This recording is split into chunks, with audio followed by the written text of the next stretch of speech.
Welcome back to my YouTube channel. The friend, তোমরা দেখো যে আমি আজকে একটা রান্না নিয়ে এসেছি। এটা হলো পমফ্রেট মাছ সর্ষে বাটা দিয়ে। দেখো কিভাবে আমি রান্নাটা বানাচ্ছি, আমার পাশে থেকো, সঙ্গে থেকো। দেখো বন্ধুরা, আজকের আমি আমার রান্নাঘরে আর একটা রেসিপি নিয়ে এসেছি। এটা হলো দেখো পমফ্রেট মাছ। তোমরা নিশ্চয় সকলে তোমরা আর কি চেনো, এটা হচ্ছে পমফ্রেট মাছ। তা দেখো আজকের আমি এই মাছটা আর কি রেসিপি করব। তো এই মাছটাকে বেশ ভালো করে আমি আর কি ধুয়ে নিয়েছি, কাটতে হয়েছে, কেটেছি, ভালো করে কেটে ধুয়ে নিয়েছি। এইবারে আমি নুন মাখিয়ে দিয়ে তারপর আমি আর কি হলুদটা মাখাচ্ছি। হলুদ মাখাবো, একটু আর কি লঙ্কার গুঁড়ো মাখাবো, আর একটুখানি সরষের তেল দেবো, দিয়ে বেশ ভালো করে একটু মাখিয়ে নেব মাছগুলো।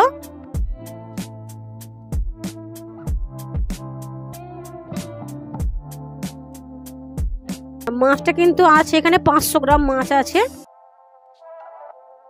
এই মাছ তো তোমরা সকলেই জানো দারুণ টেস্ট লাগে, আর এতে কিন্তু কাঁটা খুবই কম। বাচ্চাদের তো খেতে খুবই ভালো লাগবে সব মাছ, আর আমাদের বাড়ির সকলেই খুব ভালোবাসে এই মাছটা।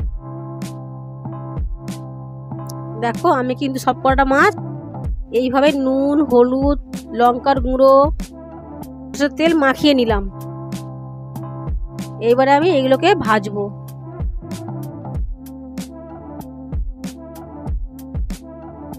কিন্তু মাছটা করার জন্য সর্ষে বাটা এই যে এবারে বাটবো। আমি কিন্তু শিলেতে আর কি বাটি।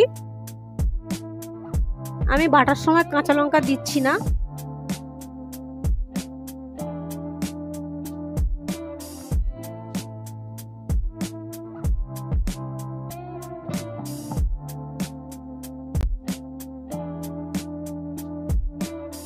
সরষেটা কিন্তু আমি আগে থেকে ভিজিয়ে রেখে দিয়েছিলাম।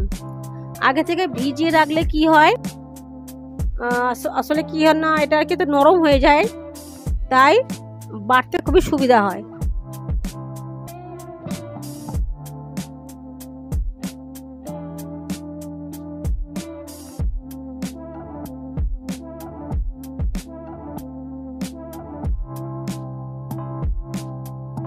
আগে রেডি করে নিলে তাহলে আর কি খুব সুবিধা হয় রান্নাটা করতে, তাই আমি আগে থেকে রেডি করে নিচ্ছি সব কিছু। আমার কিন্তু সরষেটা বাটা হয়ে গিয়েছে। দেখো কড়াইয়ের মধ্যে আমি তেল দিয়েছি, তেলটা আর কি গরম হয়ে গিয়েছে। আমি কিন্তু মাছ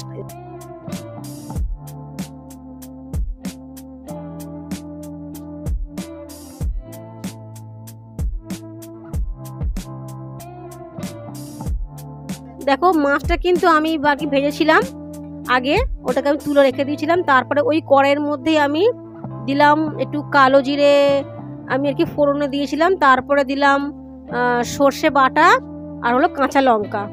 দেখো আর দিচ্ছি সামান্য একটু আর কি হলুদ দিচ্ছি, আর দেবো লবণ। কিন্তু কাঁচা লঙ্কাটা যেহেতু বেটে দিইনি, তাই আমি আর কি চেলা করে দিয়েছি। দেখো মাছ কটা আমি দিয়ে দিচ্ছি একটা একটা করে। বেশিক্ষণ কিন্তু লাগে না, খুব জলদি রান্না এটা, অথচ কিন্তু দারুণ সুস্বাদু, চট জলদি আর সুস্বাদু এই পমফ্রেট মাছ। তোমরা বানিয়ে দেখবে, খেতে কিন্তু অসাধারণ লাগে। আমার কিন্তু রান্নাটা দেখো হয়ে গিয়েছে, দেখো টকবক করে বেশ ফুটছে পমফ্রেট মাছ সর্ষের আর কি ঝোলেতে।